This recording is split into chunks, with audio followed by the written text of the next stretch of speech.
All right, so the next thing that I've done is I have put a skeleton structure for an ERC20 contract.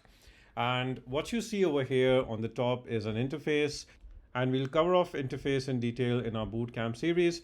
But for now, interfaces are essentially functions with signatures, and the details of these functions are written inside the contract which is consuming this interface. So I have used the standard interface for ERC20 and I'm calling it IERC20, I being the symbol for interface and ERC20 being the standard.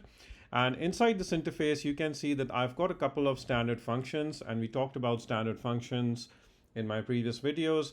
And these are the standard functions that should be present bare minimum in any ERC20 contract. So total supply, the balance of function, the transfer function, allowance function, approve, and the transfer from function. And we are going to code each of these functions in detail in the next couple of videos.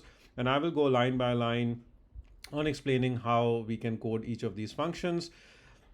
Other than these functions, we have two events, and again, we cover off events in detail in our bootcamp series. But for now, these events are basically the transfer event and the approve events. And just for your understanding, events are essentially used for our front-end applications to read through of the things that are happening inside our smart contracts.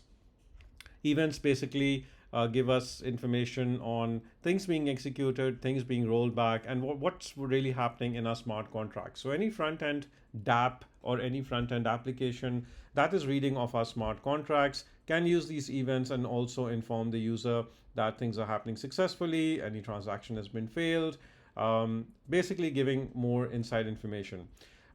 If we do not use events and we store all that information in state variables, it's going to make our smart contract expensive, and that's going to cost us ether.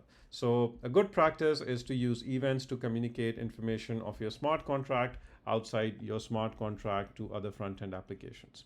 Again, we are going to look at how we code these events as we cover off the functions below. So with all of that and more in the next session.